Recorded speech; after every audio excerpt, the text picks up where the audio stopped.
Silence. First of all, silence. The kind that only exists in the desert. No sound, no wind, no footsteps. Only the warmth rising from the earth and the sky, high, endless, pulsating with blue light. In this silence, much can be heard. The footsteps of the past echo in it. And if you close your eyes, listen, through the thickness of time, a rustle can be heard. It's not just the wind, it's the rustle of silk. It's the breath of an ancient path. Once, many generations ago, a road stretched between east and west. It was not built by kings. It was not designed by engineers. It was not drawn on maps. It was born under the feet of caravans, in dust, in sweat, in the rustle of camel hooves. It was a living road. It connected not only cities, but also thoughts. Not only markets, but also hearts. This road became known as the Great Silk Road. It began far in the east, amidst mountains and rice fields, in a country where emperors wore yellow robes and empires were conceived as the universe.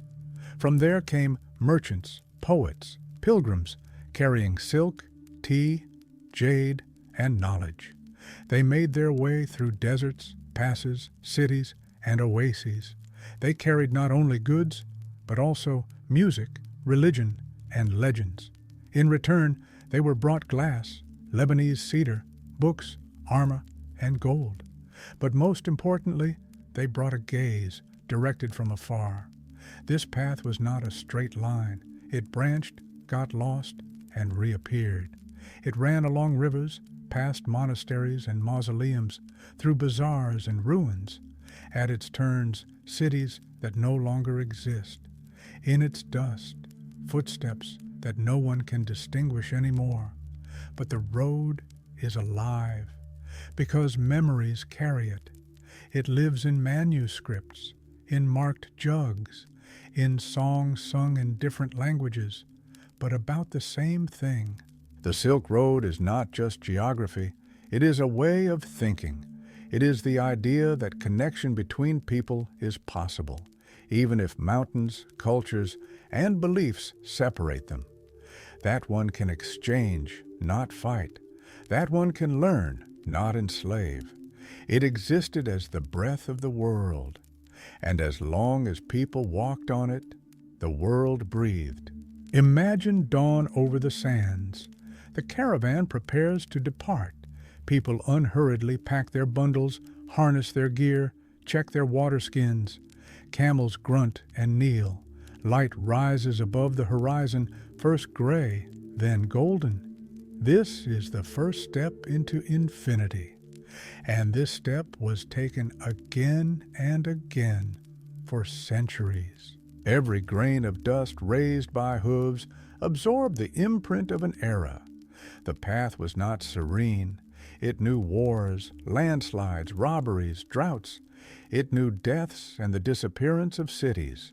But through it all, it continued to flow, like an underground river that does not disappear, even if it has been covered with sand.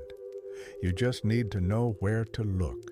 Along this path, incense and swords, texts and fabrics, bronze and yearning hearts were carried. Preachers, settlers, scouts, dreamers walked here, and everyone, even the simplest drover, was part of a huge picture that he himself could not fully see. He knew only the day, the path, the sun above his head, but he was a link in a chain that stretched across half the world. And if you sit by the fire at the end of the day, when the sky slowly darkens and the smell of camel wool and smoke floats over the caravan, you can hear stories, not invented, but real. They sound quietly because the storyteller does not need to shout. Everyone sits close, everyone listens. And in these stories, the very essence of the path. It is full of contrasts. It crosses glaciers and dunes, rice fields and rocks. It knows heat and cold, despair and jubilation. It is like life itself. Sometimes it forks, like a choice. Sometimes it disappears under the snow, like oblivion, but it always returns. For some, the path began in China, for some in Antioch, for some in the heart. Because the Silk Road was not always a road between points on a map, it was a road of the spirit, a road where philosophies, cuisines, clothes, languages, writings, touches met. It taught one to see the familiar in the foreign, a reflection in the unknown. Perhaps it was here that the idea of the world as a single organism arose, of man as a traveler, of knowledge as a commodity, and of commodity as knowledge. The meditative nature of this path is that it was not in a hurry. It was slow. It walked at the rhythm of the camel, at the rhythm of breathing. It allowed one to think, to see, to remember. Today, in a world of instant messages, such a rhythm seems lost. But it is alive. It is within us. In every walk without a phone, in every gaze directed at the horizon. So let's begin this journey, without haste, with respect for every step, with attention to every voice, with a readiness to listen. After all, the Great Silk Road is not a story about antiquity. It is a story about connections, and therefore about us. Where rivers flow like threads between mountains and humid valleys, a great power was born, the Middle Kingdom. It was not called China in those days. It was called the country of the Central State, a country where heaven and earth connect in the rule of the emperor, where order is above chaos, where tradition is more important than the moment. It was there that the path began, which would later receive the name Silk. The flourishing period fell on the Han era. These were centuries of rapid development. The Han dynasty united fragmented lands, built roads, fortified borders, and, most importantly, opened itself to the world. It was a time when the East began to look at the West with interest, not only as the unknown, but as a potential partner. Emperor Wu Di, a mighty ruler, decided to find out what lay beyond the mountains and deserts. He dreamed of alliances, of unions against nomads, of new markets and new horizons. And so, in the middle of the 2nd century BCE, he sent a man named Zhang Qian on a journey. This name stands at the origins of the Great Path. Zhang Qian, an official, diplomat, and traveler, was sent to unknown lands. His journey was long, full of trials. He was captured, escaped, and walked again. He crossed endless steppes, met unknown peoples, and saw the world beyond the empire. His return was a sensation. He brought with him not gold and gifts, but something more valuable, knowledge. Knowledge of peoples, cities, rivers, fertile lands, and opportunities. And then China understood. There is something more than its own borders. There is another world, not hostile, but unknown. Thus began the great diplomacy of silk. It was not just sold. It was paid for alliances. It was gifted to kings. Its fabrics covered the walls of palaces. Silk became more than just fabric. It became a symbol of Chinese greatness, sophistication, unparalleled craftsmanship. Thin as a butterfly's wing, strong as loyalty, elegant as an artist's brush. From the provinces now called Henan and Shanxi, silk threads stretched westward. In Chang'an, the capital of the empire, roads began, leading into the void. It was a city of beauty and order. Palaces, temples, gardens, streets where the aromas of incense and ink mingled, the rustle of scrolls, and the ringing of bells. In this city, Ideas were born, caravans were born, legends were born. Chang'an became a gateway to the world. Here caravans were formed. Here drovers were recruited. Here news from the borders was discussed. And from here caravans departed, laden with silk, lacquer, porcelain, tea, and jade. Caravans went west, towards Taklamakan, towards Fergana, towards Persia. They went to return or to disappear forever. The road was dangerous, mountains and thieves, heat and cold, impassable sections. But even in the face of these difficulties, people walked, because they were driven not only by money. Hope led them, that beyond the mountains there would be new friends, that at the other end another person with whom they could speak, even if they had no common language. Chinese artisans produced silk for generations. They fed silkworms mulberry leaves. They collected cocoons, boiled, unwound, and wove. Each piece of fabric contained the labor of dozens of hands, and all this so that a thin thread shining in the sun would become a veil, a dress, a banner. Silk did not just adorn, it spoke. It spoke of status, of taste, of knowledge, and of the path. But not only silk came from China. Ideas also departed. Confucianism, Taoism, Buddhism, three currents that filled the spiritual life of the empire. Buddhism came from outside but became native. Taoism was born here in the mountains and mist. Confucianism became the basis of state thought. These teachings did not fight.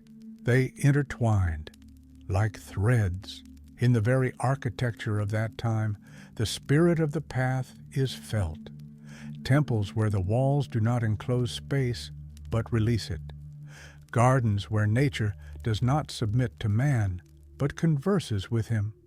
Sculptures where the face of Buddha is not a likeness, but a mirror. Everything reminded, the path begins within. The imperial chancellery kept lists, created routes, and maintained inns. Roads were laid not only by hooves, but also by decrees. China realized opening up the West requires a system, and a system was created. Uniform weights, money, fabrics, uniform caravan charters. It was not just a flow of goods, it was a civilization in motion. Great China knew its strength, but it also knew its loneliness. The path became a bridge. It gave the empire a mirror. In this mirror, it saw the foreign and recognized itself. Imagine a merchant setting out from Chang'an. He stands at the edge of the street, bundles of goods at his feet. Around him, the noise of the city, the smell of tea, the shouts of porters. He knows his journey will take months. He may not return, but he goes, because beyond the horizon, it's not just a market. There, a meeting. There, someone else who needs his words, his fabric, his gaze. Thus began the path. Within the Middle Kingdom, in the heart of the empire, in the hand holding a silk thread, in a step taken westward. If the road begins in the heart, then the desert is its test. The Silk Road, moving from Chang'an, once ran into emptiness, sandy, lifeless, dazzlingly golden. Taklamakan, a sea of sand, without shores, without water, without mercy. Its name sounds like a warning. You will enter, but you will not leave. And yet, people entered, because the path went through it. Taklamakan is not just a desert, it is an ancient mirror of the world. Everything is laid bare here, the sun like a sword, the sand like time, the wind like a voice forgotten centuries ago. In this silence, the Silk Road became real. without adornments, without embellishments. Here it was decided who was worthy to continue the journey and who would remain in the sand. To cross it, caravans split. Some took the northern route through the oases of Hame, Turpan, Kucha. Others, the southern, through Khotan, Yarkand, Churchin. Both branches bypassed the central heart of the desert. A direct path was impossible. There, death.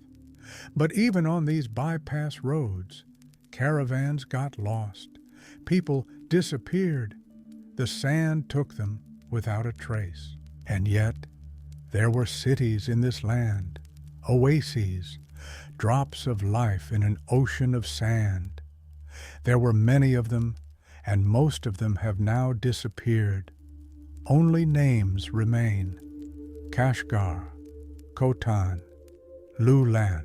Kashgar, a crossroads of worlds, a city where Chinese, Sogdians, Iranians, Indians, and Turks met. Dozens of languages were spoken here. People traded, married, and prayed. It was a city not of stones, but of people, their glances, their agreements, their doubts. Khotan, the land of jade. Here, a stone was mined to which the Chinese attributed holiness. Jade was considered the body of the earth. Emperors, priests, and poets wore it. Khotan was home to architects and merchants, storytellers and artists.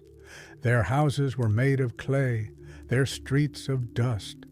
But in their eyes lived a distant horizon. Lulan, a ghost city. It disappeared. It was covered by sand. Its temples no longer hear prayers. Its streets no longer welcome footsteps. But archaeologists found it. They found remains, fabrics, tombs. They found the face of a woman whose body was preserved in the desert like a frozen breath of time. This face, the face of the Lulan princess, is unlike any other. It looks through the centuries. It is silent, but says, "I remember." In these cities, the desert did not conquer. It was negotiated with. People built canals, planted poplars, and drew water from the mountains. They created a world from drops. And when caravans arrived, they were met. They were given shelter, food, rest. But most importantly, their stories were heard. Because every traveler carried something more than goods. He carried the path. Imagine a caravan, camels, one after another, feet sinking in the sand. The heat stings the eyes. Water is worth its weight in gold. The silence is so dense that you can hear the crunch of leather on a belt. But ahead, a mirage shimmers, or perhaps a real city. And every step, hope that it exists, that it is not an illusion. Caravans also traveled at night, under the moon, when the sand lost its heat, when the stars were like lamps for the traveler. The sand crunched, hooves struck the ground with a dull thud. Someone whispered prayers. Someone remembered home. Someone just walked, without thoughts, without fear, only forward.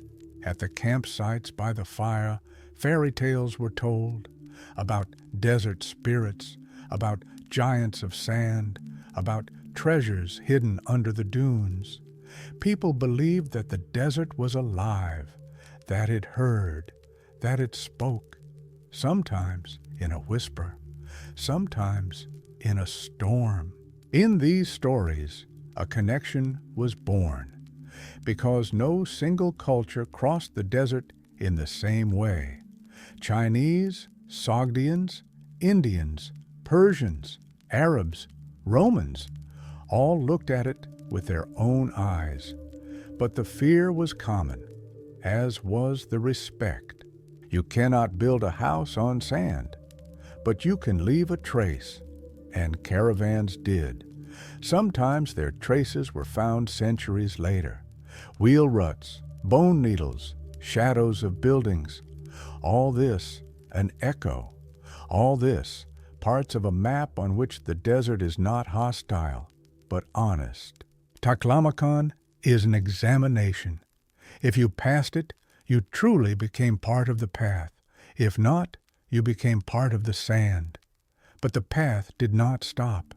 Even when cities died, when springs dried up, when roads disappeared, people walked, because at the other end of the desert there was light. There they waited. There they hoped. The desert does not kill. It tests. And if you walk through it, listening to its breath, you can hear ancient words, not in a language, but in a rhythm, in the rustle of the sand, in the roll of the wind. And then you will understand dust is not dirt. Dust is memory. And the path that runs through it is not just a road. It is the breath of history. The desert knows how to keep secrets. Where the wind hums in the single language of silence, there arises a feeling as if the earth itself is meditating. And if you walk west along the northern edge of the Taklamakan, where sandy spires give way to rocky ledges, a valley suddenly opens up, and above it rises Dunhuang, a gate city where caravans stopped for centuries to catch their breath before a new push. People remembered what water, shade, fruit, and prayer were like, and a little further from the bustle of the city, in the rock face, like scattered beads, hundreds of caves are hidden. They are called the Mogao Grottos, or the Caves of 1,000 Buddhas. Legend says, a monk named Lazun walked from the Middle Kingdom towards the western regions, carrying a sutra scroll and a single jug of water. At the end of long days' journeys, when his eyes already blurred the horizon with the sky, he had a vision. A golden Buddha hovered in the evening glow and illuminated the cliff with a crimson radiance.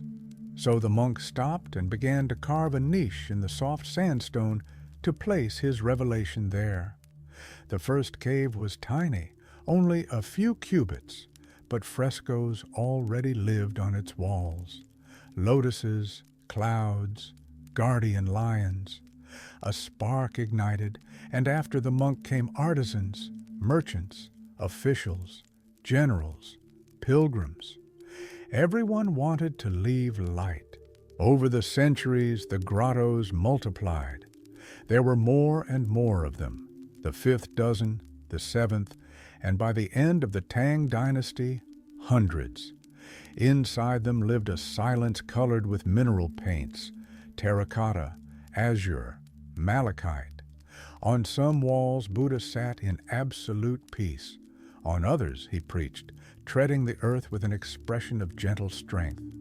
Further still were scenes of Jataka tales, past lives, where Buddha, being a king or a deer, offered himself as a gift to the idea of compassion.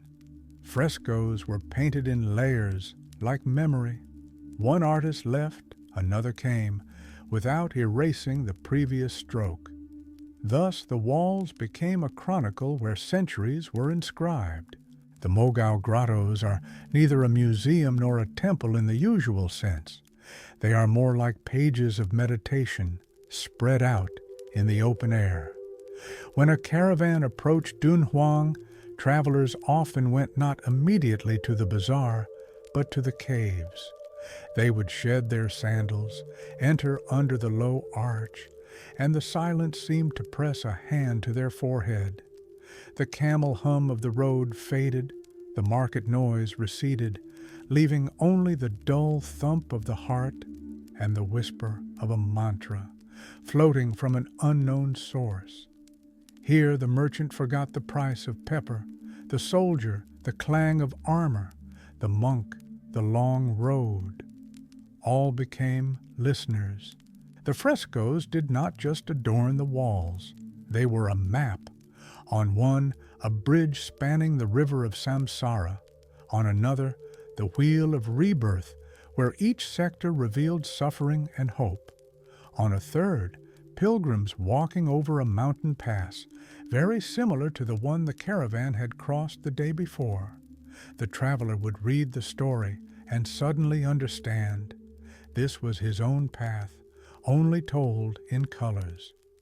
The Buddha in the center of the composition was always serene. The lotus beneath his feet symbolized purity, for the flower grows from mud, yet remains unblemished. Thus, the caravan driver, the scholar, and the girl in love could feel. They walk through dust, but carry light within them. In the dark corners of the grottos, scrolls were kept, sutras, commentaries, poems, travel notes. They were wrapped in silk cloths, sealed with lacquer, and placed in niches. The manuscripts were written in Chinese, Tibetan, Sanskrit, Sogdian. There were even texts in previously unknown dialects. Each inscription was a trace of someone who heard the call of silence and decided to leave their voice. These scrolls waited for long centuries until at the beginning of the last century, a Taoist custodian opened a sealed room. He found thousands of manuscripts, a song of time imprisoned in dust. Scholars from around the world heard this chorus, and since then, Dunhuang became not just a stop, but a world archive. But even earlier, 4 centuries before this discovery, a pilgrim named Xuanzang came to this same valley. He was on his way from Chang'an to India for the true text of the sutras. The journey took him almost 2 decades. He passed through the same deserts, crossed the same mountains, and slept under the same sky. Stopping in Dunhuang, he prayed in a grotto with an image of the 1,000-armed Avalokiteshvara. In this form, compassion has 1,000 hands to help all beings. It showed Xuanzang that any knowledge is not for glory, but for service. He wrote, "He who carries the sutra must be like the wind that brings coolness, equal for all." These words became part of the path. The grottos also welcomed influential people. Generals, setting off to the west, brought gifts, golden statuettes, silk curtains, silver bowls. They asked the Buddha to protect their troops. Merchants donated coins, hoping to return the caravan whole. Simple peasant women left baskets of persimmons in gratitude for the rain. And in the dark corridors, the gleam of gold and the smell of ripe fruit mingled, a reflection of power and the warmth of human prayer. But the main gift remained the paint, mineral, earthy. It was ground on stones mixed with egg glue, with the juice of herbs, with acacia milk. Each layer fixed the previous time. Thus, under the countless eyes of the Buddha, 1 century lay upon another, not erasing, but embracing. And now researchers see layers, the early dense style of the northern dynasties, the refined drawing of the Tang era, the strict contours of the Song. In them, the history is not of empires, but of gazes. When the sun sets and the last tour group leaves the site, the grottos once again plunge into age-old darkness. Then one can imagine how thousands of eyes painted on the walls simultaneously open. They do not look outward, they look inward, into the stone itself, into the shadow, into the silence from which the voice comes. If you listen closely, it seems as if the walls are breathing. But this is not an illusion. It is ourselves remembering to breathe. Because the Buddha's path in the sands is not about stone statues. It is about the emptiness that fills with compassion when you enter it with a pure heart. At the exit of the grottos stands an old pine tree. Its roots bite into the stone, its branches hold the sky. Travelers often sit beneath it. Some close their eyes, repeating a mantra. Others simply remained silent. And in this silence, the desert and the darkness of the caves connect with the human breast. They become a single field. Thus, the Mogao grottos fulfill their ancient role to be a bridge between the outer and the inner. When the caravan sets off again, dust settles on the shoes. But in this dust, there is no longer the previous heaviness, because a person carries with him not only bundles of goods, but also the lightness gifted by the Buddha of sand, the lightness of seeing afar, and yet not losing heart. Thus, the great road receives another invisible burden, the burden of quiet knowledge. It is lighter than fluff and heavier than a rock. It does not shimmer like gold, but illuminates the path better than a torch, because it is a light that comes from within, a light in which every Buddha figure, every fresco, every scroll is just a reminder that the most difficult path begins and ends in the same place, in a human being. On the rustle of silk and the scent of incense, the path not only moved, it spoke. The Great Silk Road was not just a road along which fabrics, stones, spices, and secrets moved. It was an artery through which words flowed. And if you listen to this ancient speech, you can distinguish among the many voices one that is astonishingly flexible and ubiquitous. This was the language of the Sogdians, merchants from ancient Central Asia who became masters of caravan diplomacy. Sogd, a land between mountains and desert, lying in the fertile valleys where Samarkand and Bukhara are now located. This land had no empire, but it had a gift: to connect. Sogdians were intermediaries who knew how to speak with everyone, with a Chinese in Chinese, with a Persian in Farsi, with a Roman with gestures and a smile. Their language was flexible, like a silk thread. Their role, irreplaceable. They were not great warriors. Their weapon was literacy. Practically every Sogdian could write, count, and correspond.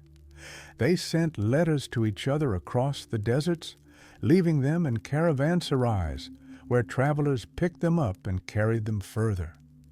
These letters are documents of the time. They speak of prices, debts, pogroms, marriages, prayers, of a life lived between worlds. Sogdians established trading posts along the entire road, from Khotan and Kucha to Chang'an, from Balkh to Merv. In every major oasis, there was a quarter where Sogdian speech was heard. Temples were also built there for their gods, schools were arranged, and tea-houses were opened. They could be Buddhists, Zoroastrians, Manichaeans. Religions were bridges for them, not walls. If a caravan driver prayed to another deity, the Sogdian respected it, knowing trust is built on acceptance. Their caravans often carried not only pack animals, but also children, wives, and teachers. The journey was their way of life. A 5-year-old boy knew the names of cities he had never seen. Girls learned to sort spices and recognize fabrics, and if a caravan was delayed somewhere in Khotan due to rain or robbers, the whole family knew. This was not a misfortune. This was part of the journey. Sogdians spoke concisely, precisely, and benevolently. Their speech became the basis of a peculiar international lexicon. Some Sogdian terms entered Chinese, Indian, and Arabic languages. Their script became the prototype for Uyghur and then Mongolian writing. They carried literacy like fire, not for power, but for connection. In their letters, one word appears, almost sacred: hope. Not profit, not gain, not fear.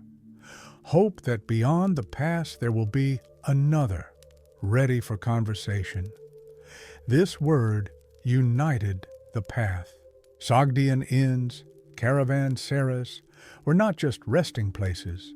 They were clubs, schools, exchanges, and temples all at once.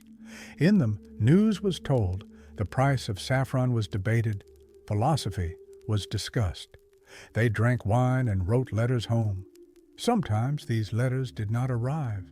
Sometimes they found the recipient years later. But every sheet was written as a message across the desert. One Chinese chronicler wrote that the Sogdians were people with several hearts in their chest. They knew how to feel another, even if he was a stranger. They knew how to yield to win. They knew how to be silent to hear. They were considered shrewd, yes, but also honest. If a Sogdian promised to deliver cargo, he did it, even if the journey took months, even if the price was his own reputation. For them, a word was a commodity of no less value than jade or spices. Some of them reached high positions. In the Chinese capital Chang'an, there were Sogdian quarters. Their leaders became officials, their children noble people. But they always remained themselves. In their houses, lamps painted with native symbols burned. They told their children about distant Samarkand, even if they were born in China. They kept their food, their customs, their songs. Sogdians were artists of trade. Their brush, paper, their paints, language, their work, the space between worlds in which no one feels alien. When the caravan entered the city, the Sogdian went first. He negotiated with the local guards, with the owners of the inns, with the representatives of the authorities. He led the conversation in such a way that neither side lost face. His speech was a bridge over which even those who did not trust each other could pass. And if the Silk Road once connected east and west, it was made possible largely thanks to the Sogdians, those who knew the value of silence, the weight of a word, and the music of mutual understanding. They disappeared like many other peoples, but their language remained in letters, their names in inscriptions on the walls of grottos, their spirit in the very idea of the path. The path is not always a road. Sometimes it is a wall, high, cold, silent. The Great Silk Road, having crossed steppes and deserts, sooner or later came up against mountains. These were not hills or ridges. These were giants, ranges jutting into the sky. They were called by different names: Tien Shan, Kunlun, Karakoram. But the most difficult and most sacred are the Pamir Gates. They were called the roof of the world, and to pass further, the caravan had to climb to the clouds. The Pamirs did not forgive weakness. Its glaciers kept the silence of millennia. Its gorges rang with rockfalls. Its passes could be closed by a snowstorm even in summer. Where the air became thin, breathing became ragged. Lungs seemed to remember what it was like to be a fish out of water. But still, people walked, because they knew, beyond the pass, another world, and there was no other way. Ascents took days, sometimes weeks. Camels couldn't endure. Then loads were transferred to yaks or carried by hand. People tied themselves with ropes so as not to lose each other in the fog. They spent the night in caves, by fires, in rock crevices. They covered themselves with cloaks, putting skins under themselves. Sometimes they just lay, huddled together, sharing breath. At altitude, everything intensifies. You can hear your heart pounding in your temples. The wind is not just air, but a voice. It does not carry words, it carries presence. In these places, a person no longer feels like the master. He is a guest. He must ask permission to pass.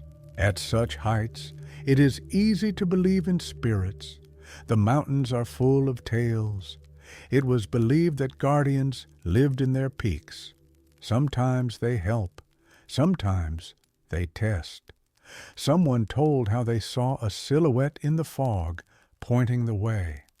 Someone else, how they heard children's laughter when they were almost losing consciousness. These stories were not fiction. They were an attempt to explain, how are we still alive? Torogart Pass, Irkeshtam Pass, Carabel. These names sounded in the ears of the caravan drivers like incantations, each of them like a boundary between worlds. Cross it, and you are in another country, breathing another air under different stars. On the summits, stone pyramids were found. People stacked them from flat stones like prayers. Sometimes a piece of cloth was placed on top in memory of those who did not make it. The wind blew these rags like flags, and each new traveler added a stone. Thus, the mountain became a chronicle of footsteps. But not only fear and overcoming accompanied the journey. There was also inspiration in the mountains. Artists described how light slid across the snow, how shadows from clouds fell on glaciers, how the sky became darker and the stars closer. Sometimes at night they seemed so bright that the traveler forgot where the earth was and where the universe was. In the morning, the glaciers cracked. The sun stung their eyes. Those walking lined up in a chain, keeping the rhythm. On the ascents, no one spoke. Words were too heavy. Only the music of breathing remained, and the rustle of the hide stretched over the animal's back, and the scraping of the runners, and the breath, short, choppy.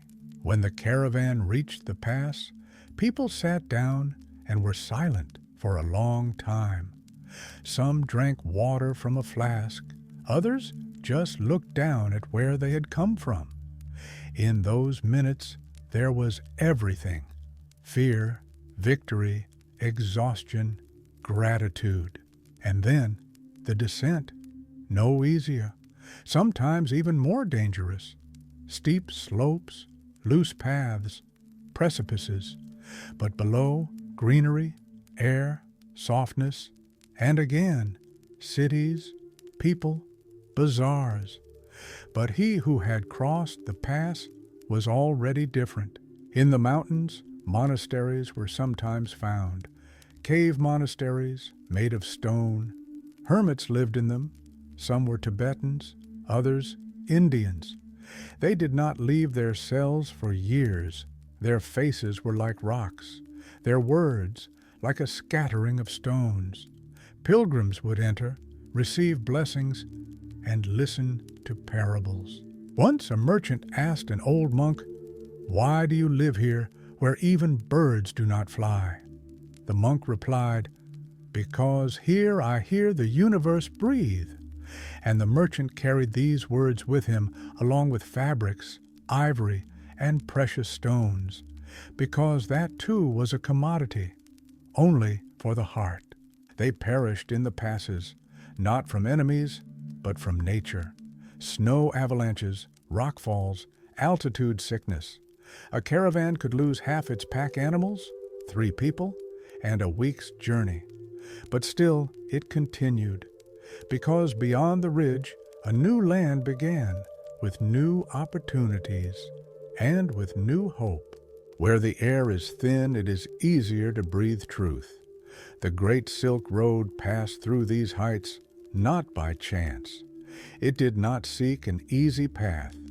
It sought a path that transforms, a path that demands, a path that gives not only goods, but also experience. When the caravan heard the bustle of the bazaar again in the oasis below, the smells of pilaf and the laughter of children, every traveler knew, I have passed through the sky. I carried a mountain on my shoulders. I became part of the path. And in this lies the whole essence. If the great Silk Road had a heart, it would beat somewhere between minarets and blue domes, where light falls on brick and the air is permeated with the aroma of spices and voices in hundreds of languages. This place is Samarkand and Bukhara, cities where time stood still to become eternity. Samarkand was not just a city, it was a legend. Legend has it that it was founded by a hero who conquered dragons. Reality says it stood here long before many empires appeared. Armies, prophets, sages, and merchants passed through it, and each left a trace, in stone, in sound, in word. Here they didn't ask, "Where are you from?" They asked, "What do you carry?" because they valued not origin, but the gift. He who brought a good story was equal to him who carried boxes of lapis lazuli or velvet. In the caravanserais of Samarkand, conversations did not cease in the evening. Over tea, over pilaf, by the light of lamps, stories were shared about snowy passes, about miraculous rescues, about cities that were and disappeared. Samarkand knew how to listen. It was like a mirror. It reflected everything that came to it and made it its own. Here, the Indian lotus bloomed on Persian ceramics. Here, a Chinese pattern lay on local silk. Here, Greek philosophy was discussed under an Arab dome. Everything became one, without losing its uniqueness. Because the fusion of cultures is not erasure, but amplification. Old men in turbans, children in embroidered shirts, women with baskets of pomegranates walked the streets. Music filled the air, flutes, drums, a soft melody. Sometimes the ringing of copper bowls, sometimes the call of the muezzin, sometimes the singing of birds gathered on the minaret. In the center of the city was the bazaar. Its smells were as dense as fabric: mint, saffron, walnuts, pomegranate juice. The market was like a living map of the world. Here you could buy wine from Khorasan, flour from India, jade from China, and hear the language of any region. Translators were in every shop, but more often in the heart. Because if you come with good intentions, you will be understood. Bukhara, Samarkand's sister. If Samarkand was a dream, Bukhara, a breath. Calmer, a little more restrained, but no less profound. Its streets didn't shout, they whispered. Its domes didn't dazzle, they warmed. Its sages were quieter, but wiser. Here lived poets, Sufis, teachers. In the madrasas, students sat with books on their laps. At the bazaar gates, storytellers with crowds of listeners. Here, words were not lost. Here, they were weighed. In the shops, carpets, ceramics, books, carpets like maps, ceramics like symbols, books like stars. At night, Bukhara fell silent. Only the lanterns reflected in the reservoirs. Only the footsteps of a traveler echoed in the alleys. And one could hear the city breathe, slowly, deeply, like a person who has endured much, but has not lost clarity. They say that whoever drinks water from a Bukhara well will return, because the city lets in not the body, but the soul, and the soul remembers. Both Samarkand and Bukhara were not just points on a map. They were nodes of meaning. Here, people who had never seen each other met, and suddenly became close, because silk united not only fabric, it united hearts. Scholars and merchants, poets and soldiers all drank from the same cups, all stood by the same walls, all looked at the same stars, and understood we are not so different.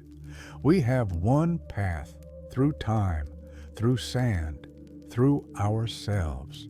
Caravans left, dust rose, but the cities remained, because they were not just stone, but memory. Today, tourists photograph minarets and domes. They read street names. They taste sweets. But if you linger, sit on the steps of a mosque, close your eyes, you can hear an old voice. It doesn't speak, it sings. About the road, about trade, about meetings, about love. It is the Great Silk Road itself. The path led further to where the desert became a theater of gods, where columns stood between stone and sun as if frozen in a dance. This was Palmyra, a city vision, a city echo, a city where east and west shook hands and stood in awe. Palmyra emerged as a mirage and remained as a legend. In Aramaic, it was called Tadmor, city of date palms. An oasis in the sands of the Syrian desert, it became a crossroads for caravans traveling from Mesopotamia to Phoenicia, from Persia to Egypt, from China to Rome. Silk, spices, jade, parchments, perfumes, knowledge, everything passed through Palmyra, and everything left a trace. Majestic colonnades stretched for many hundreds of paces. They bore not only the vaults of buildings, but also the symbolism of world connection. Greek pediments rested on Eastern capitals. Latin inscriptions coexisted with Aramaic and Greek. Form and word merged like dreams and reality. The main temple of the city, the sanctuary of Bel, stood like a heart. Bel was a god born from Sumerian and Babylonian concepts, but in Palmyra he acquired features that echoed Zeus and Ra, Mithras and Ahura Mazda. He became the god of meeting, the god of synthesis. Merchants, philosophers, warriors, pilgrims prayed here. Here they did not ask, "What do you call your god?" Here they asked, "What have you come with?" Zenobia, queen of Palmyra, became a symbol of independence. Wise, brave, brilliant, she led the city to freedom from Rome.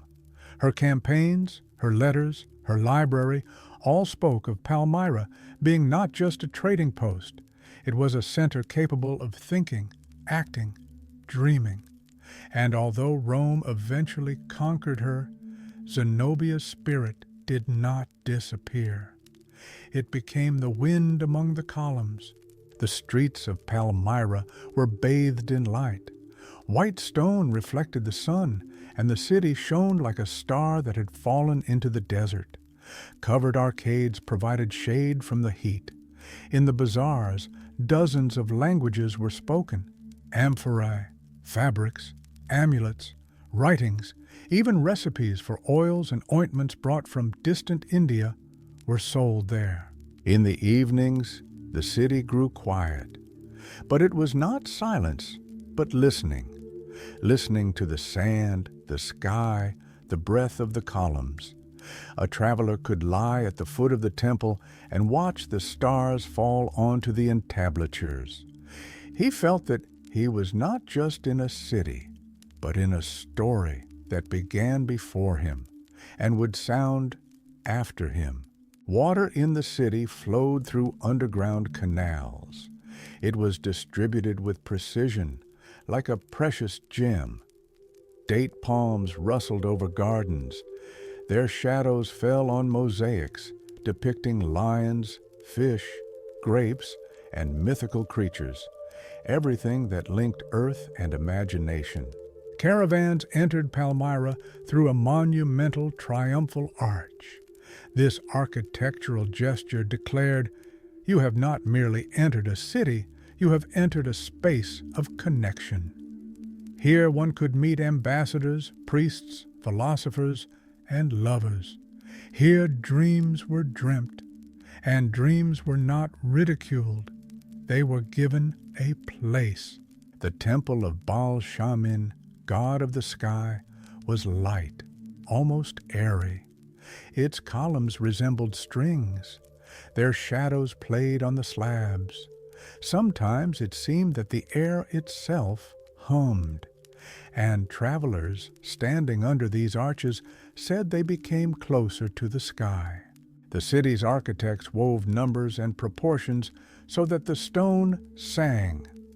Temple complexes had inner courtyards where one could listen to the echo of one's own soul. Fountains were built so that the drops rhythmically beat the pulse of space. It was not just a city, it was music in stone. But nothing is eternal. Palmyra endured raids, earthquakes, wars. Many buildings were destroyed. Some statues lost their faces. But when archaeologists came there, they understood the spirit remained. Because the main thing is not the columns, but the idea of meeting, the idea of dialogue. When a modern person steps on the dusty slabs, he can still hear the footsteps of an ancient merchant, feel Zenobia's gaze, hear the words of a prayer addressed not to a specific name, but to the very fact of divine presence. And then he understands. Palmyra is not ruins. It is a point on the map of humanity. The great Silk Road through Palmyra did not just deliver goods, it taught. It taught to listen to others, to speak the language of the heart, to believe in the power of cultural exchange. And in this sense, Palmyra is alive. Not all of the Great Silk Road lay over land. Where caravans met the edges of continents, another path began by sea. The caravan became a flotilla. Camels gave way to ships and sands to waves. The Persian Gulf and the Red Sea became new roads where the wind blew into sails and stars guided the way. In the ports of the Gulf, the same words were heard as in the oases, only quieter, as if muffled by the salty air. Here, caravans ended at the piers, and cargo was transferred to ships, barrels, amphorae, sacks, and chests. The fingers of merchants touched ropes, as if studying new lines of fate. Wooden ships stood, swaying on the water, ready to carry silk and spices, incense and texts further, to where the land could no longer continue the journey. One of the key ports was the city of Siraf, on the coast of the Persian Gulf. From here, ships sailed south towards Oman, Yemen, and further into the Red Sea and to the Egyptian shores. Porters unloaded goods with patience developed over centuries. Sailors looked at the sky. Their compasses were the stars. Travelers prayed to different gods, but with one request, that the wind be favorable and the waves tolerable. The sea was no less dangerous than the desert. Sudden storms, underwater reefs, pirates. Sometimes ships disappeared forever. Sometimes they returned without sails, but with intact amphorae and exhausted people. Merchants knew the price of risk, but they also knew the price of luck.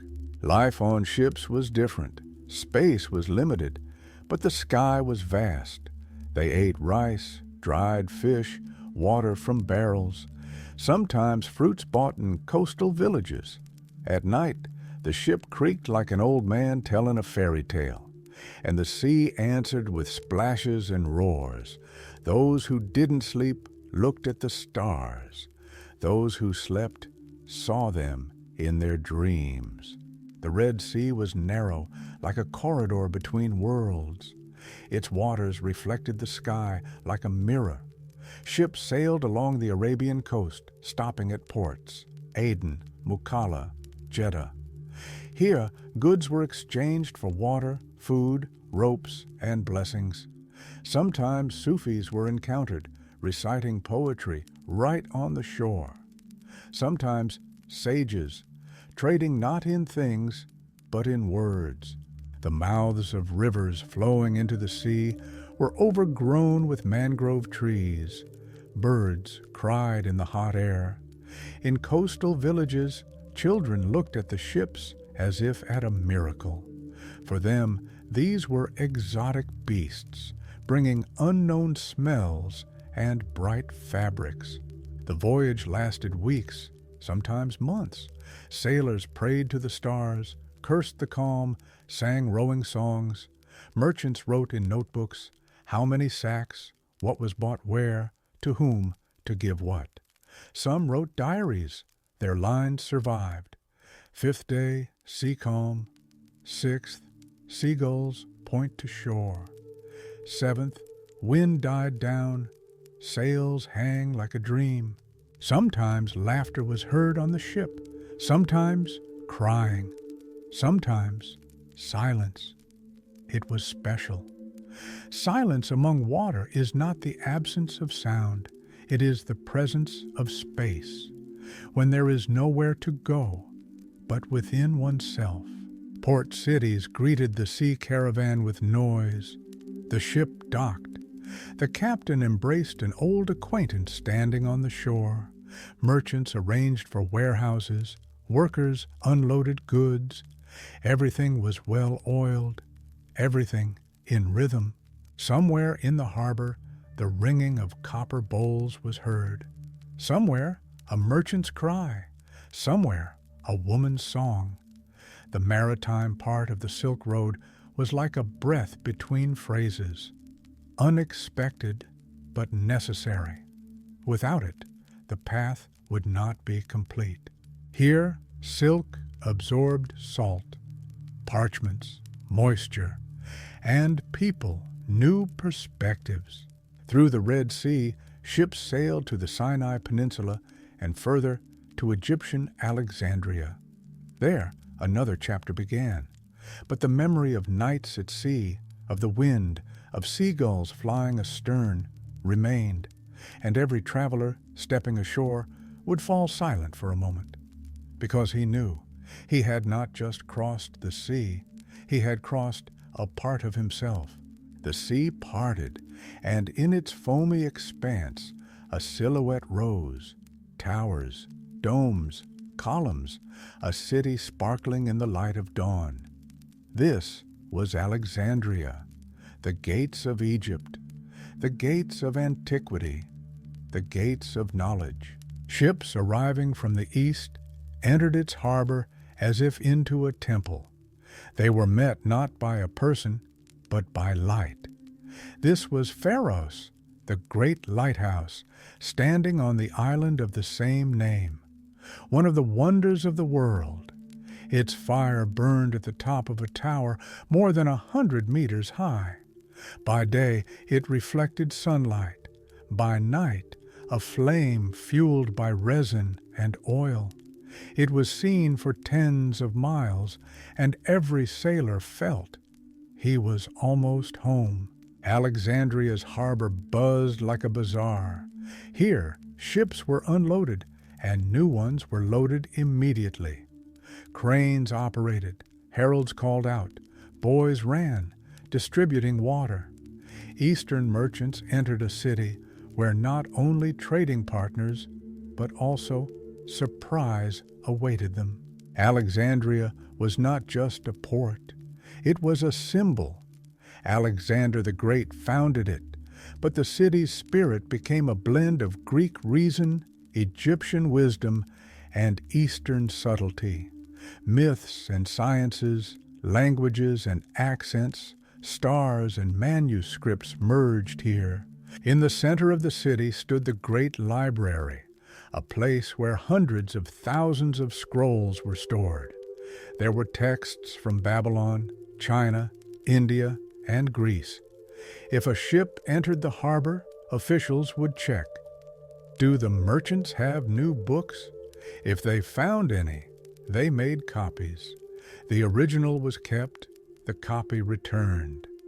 Thus the library grew, like a tree whose roots reached into all civilizations. Sages worked in the library. They translated, commented, and debated. One knew geometry, another astronomy, a third medicine. They argued about numbers and meanings, about gods and planets, about the breath of the earth and the power of fire. Their speeches were like music, not always understandable, but always profound. One caravan driver recounted, "I came for cloth, but stayed for a month. Every evening I sat on the steps of the temple, listening to an old man explain why Sirius is not just a star." Thus the journey became not only trade, but also education. In Alexandria stood temples, Greek with columns, Egyptian with bas-reliefs, and new, already Christian. All lived side by side.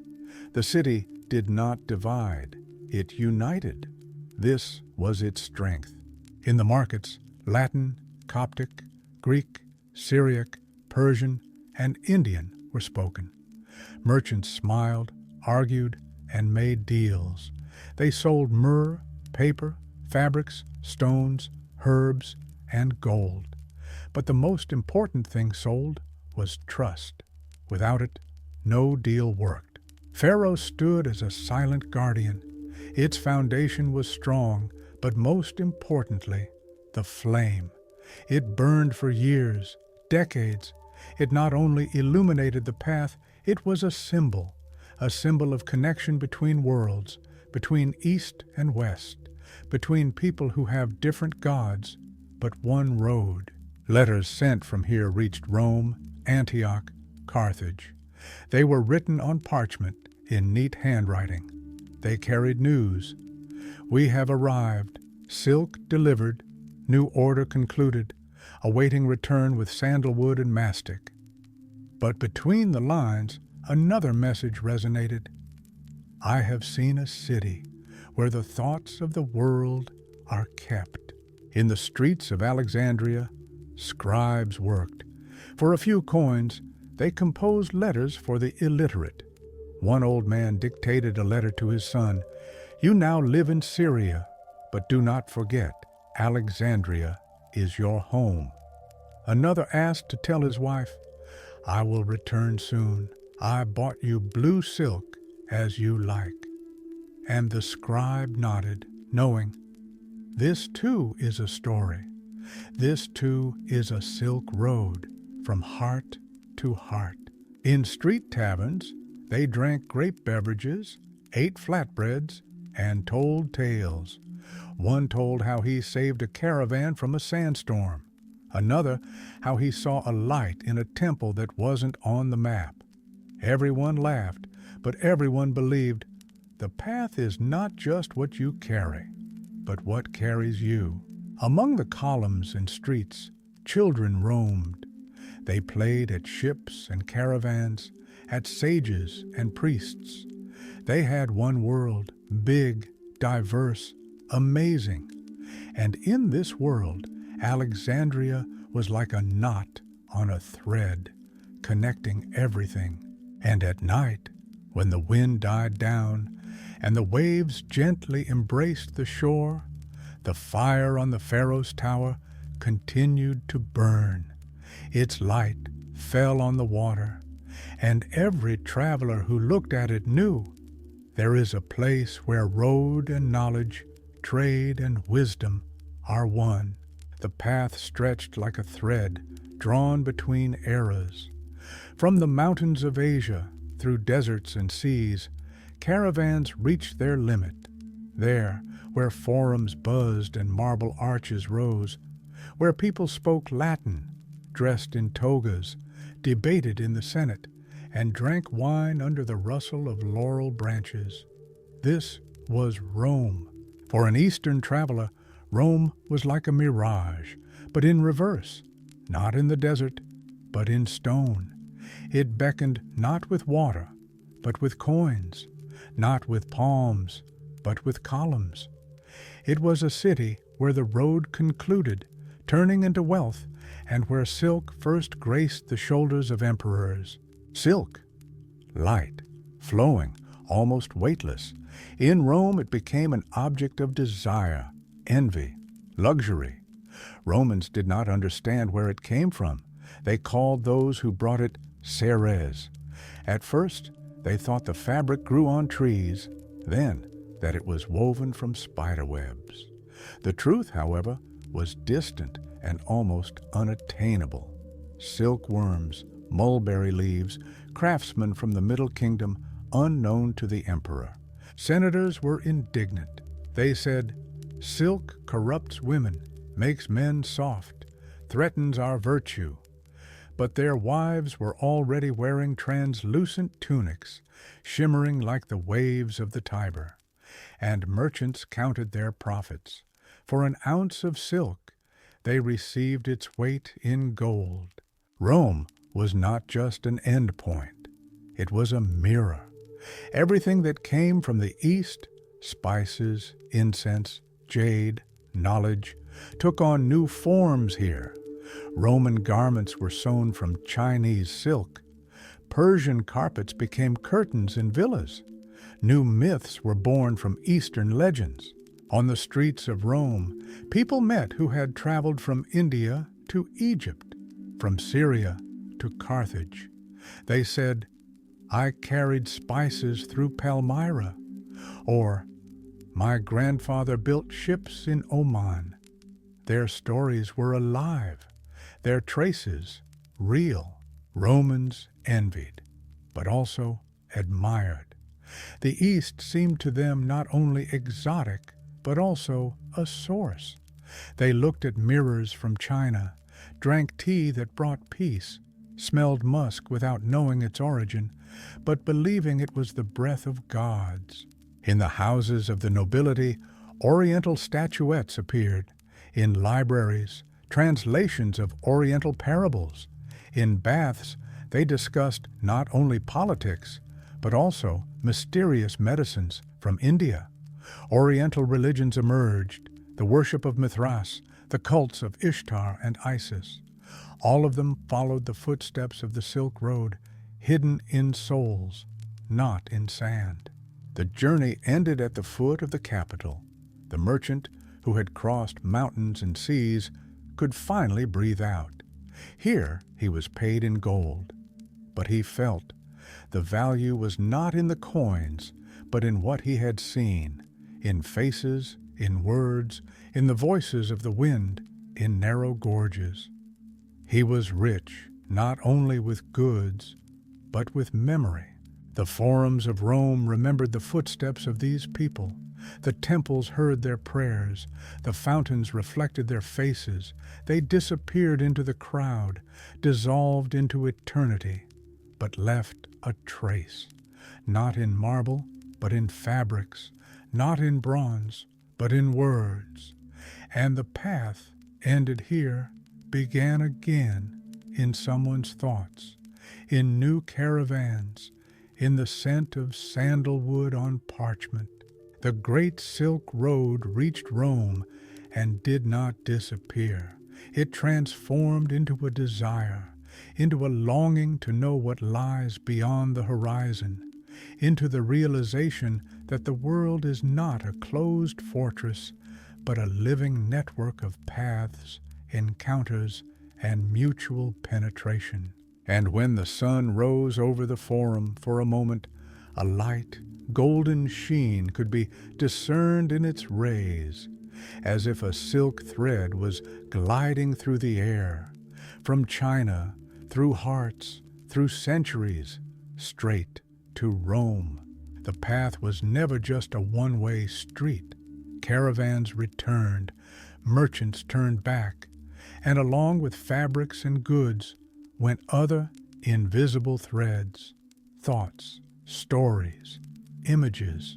Silk might be smooth and thin, but an idea is even finer and stronger. The return journey began not with the road, but with memory, with what remained inside. Eastern merchants carried from Rome not only gold, but also stories about temples, about people in togas, about tastes they had never known before. They spoke of Roman amphitheaters, of sculptures that looked alive, of laws written on stone. Ideas traveled by caravan through Syria, Mesopotamia, the Iranian plateaus. They turned into conversations, from conversations into new understandings of the world. Roman concepts, Latin terms, Greek philosophers appeared in their inked writings. The return journey was a road of culture. Religions also followed this path. Through eastern ports, ideas of a single God came to Arabia. Through Palestine, the first texts that became sacred departed. Through Egypt, ideas about life after death, not just as survival, but as a higher meaning. These beliefs met, debated, intertwined.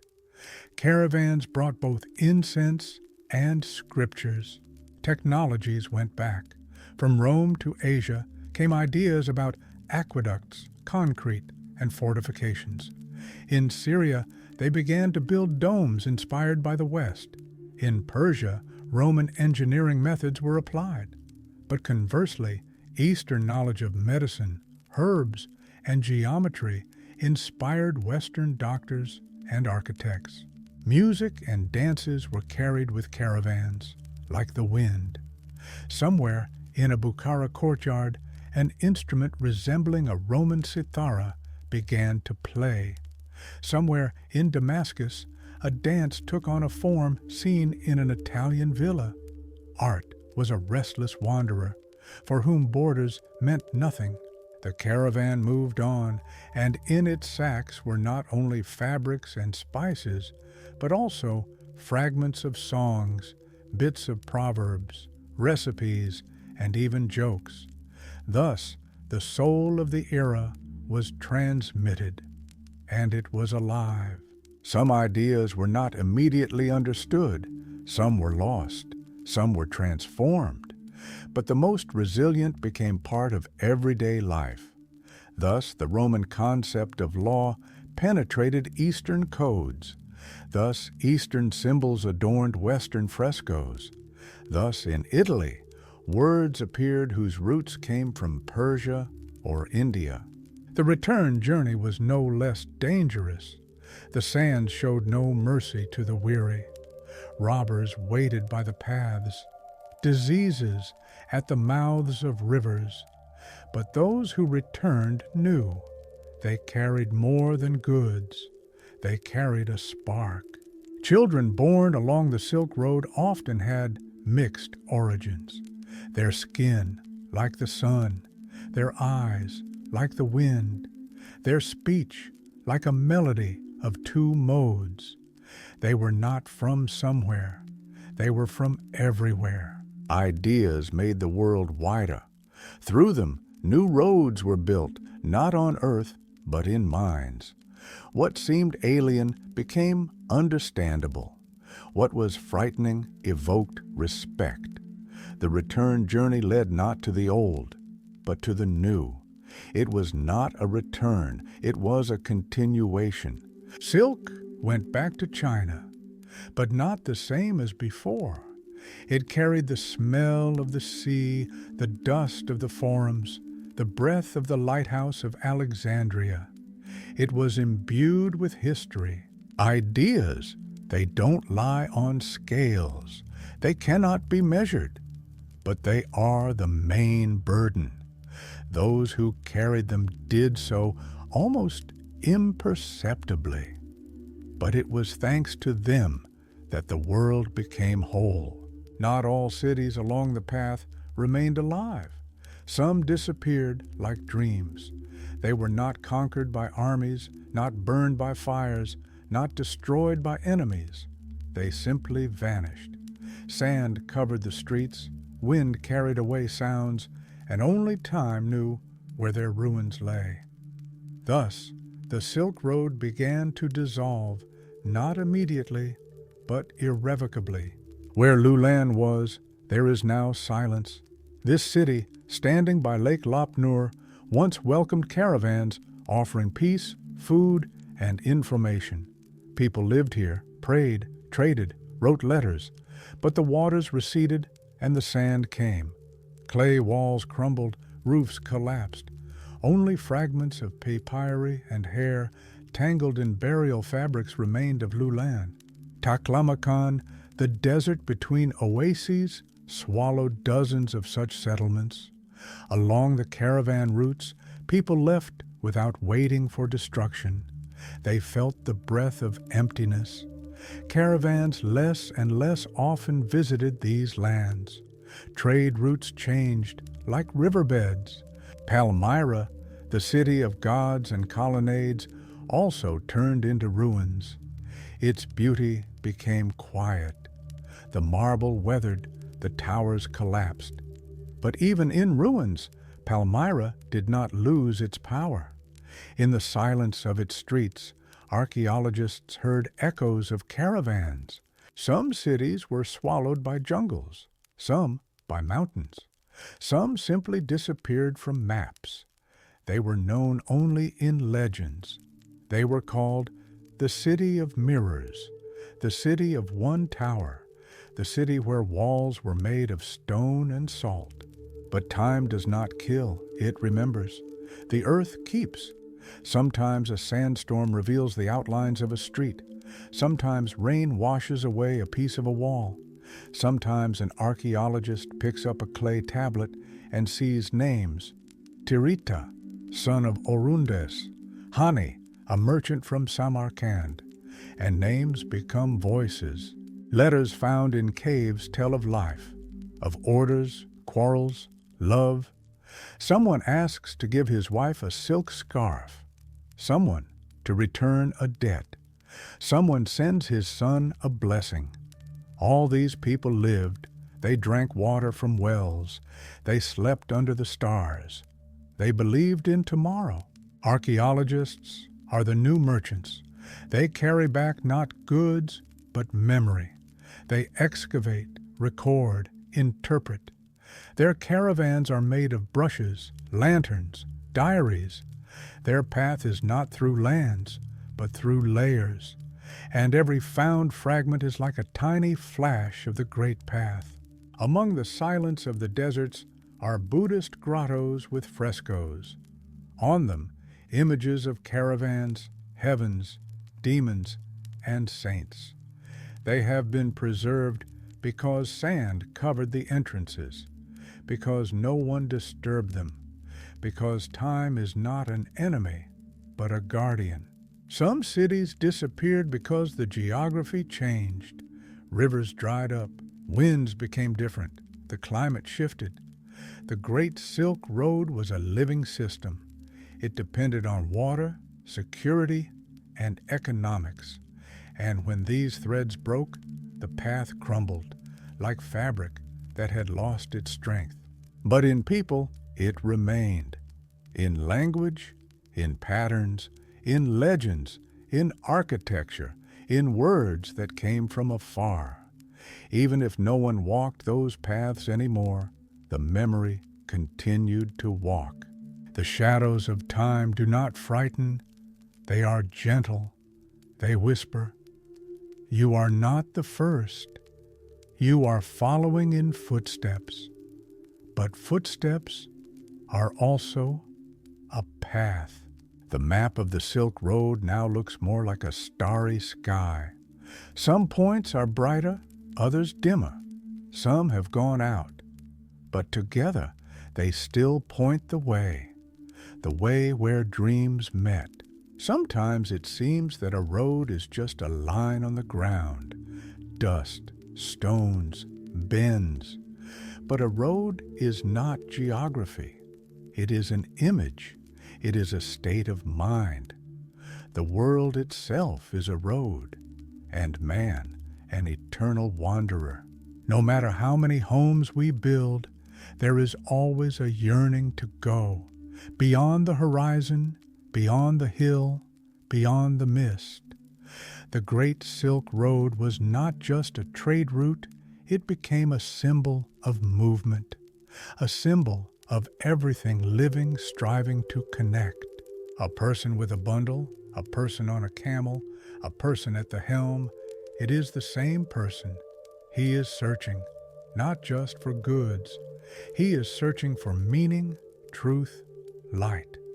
The stars call him, the smells beckon him, the silence of his native courtyard pushes him when it becomes too cramped. Every stop is like a moment, every halt like a breath. But the journey continues. Dust settles, scars heal, and the gaze is directed forward. And in this gaze, ancient memory. Once, the first human emerged from a cave and walked. He didn't know where, but he knew he had to go. Thus began history. And in every era, there were its own roads, its own silk paths, between cities, between ideas, between hearts. The Silk Road teaches us that there are no borders. They are only in our minds. When a merchant from China greeted a sage in Samarkand, there was no war or enmity between them. There was only interest, respect, a desire to understand. Every traveler carries a piece of their homeland with them and leaves it where they visit. Thus, Chinese fairy tales were heard in the bazaars of Syria. Thus, Greek treatises were read in India. Thus, Persian carpets were admired in Rome. We travel not only through land, but also through time. Every story, every book is also a path. We walk along lines as if on trails. We meet characters as if fellow travelers, and each of them leaves a trace. The world is changing. Caravans are gone. Camels have been replaced by airplanes. Merchants have become companies. But the essence remains. We still strive to be bridges. We still search for what unites. Today, a person sits in front of a screen, but in his soul, he is still the same wanderer. He wants to know how others lived, what they felt, what they believed in. He walks the digital Silk Road, from culture to culture, from language to language. And perhaps right now, listening to this story, someone will feel a wind rise within them. Not alarming, but calling. It doesn't say, leave. It whispers, understand. Understand the path. Understand yourself. Because we are not statues. We are wanderers. Night. Desert. The caravan stopped. Camels lay down on the warm sand. People lit a fire. The flame flickers in the wind, casting shadows on the hills. No voices are heard, no footsteps, only the crackling of wood and the rustle of clothes. Around, darkness. Overhead, stars.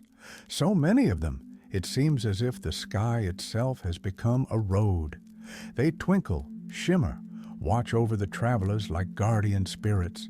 Someone says that the stars are the eyes of ancestors. Someone that they are the light of hopes frozen in the height. But no one argues. The stars lead. People sit by the fire. Someone drinks hot tea. Someone takes out a flute. The sound is thin, transparent, like the air over the sand. It requires no words. It is itself a song of the path, a song of memory. An old man tells a story.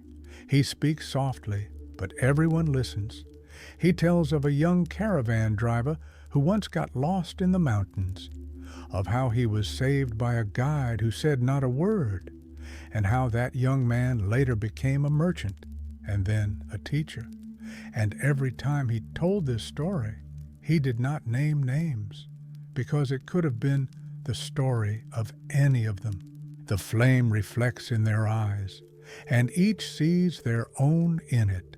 Some home, some the road, some a face long forgotten but still alive in the heart. Night flows, the caravan rests, but time does not sleep. Like the wind, it moves between cracks, through the folds of fabric, through the breath of the sleepers.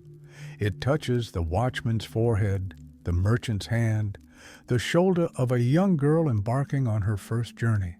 It says, "You are part of something greater. You are not alone." The Silk Road was never just a route. It was the breath of the world. It was a line on which trust was held. It was a road along which people carried light, in bags, in words, in their hearts. Now the road is almost forgotten, but in the silence of the desert you can still hear the jingling of pendants on camel harnesses, soft laughter, the shouts of guards. These are not ghosts. This is memory. It does not die. It just waits for someone to wonder again, what is beyond the horizon? In the morning the caravan will go further. Traces will again remain in the sand and then disappear. But the light ignited in hearts will remain. It does not need a road. It is the road itself. And wherever you are who listen to this story, remember, in every step, in every glance, in every dream, you are also part of the Great Silk Road. Sleep peacefully. The flame has not gone out.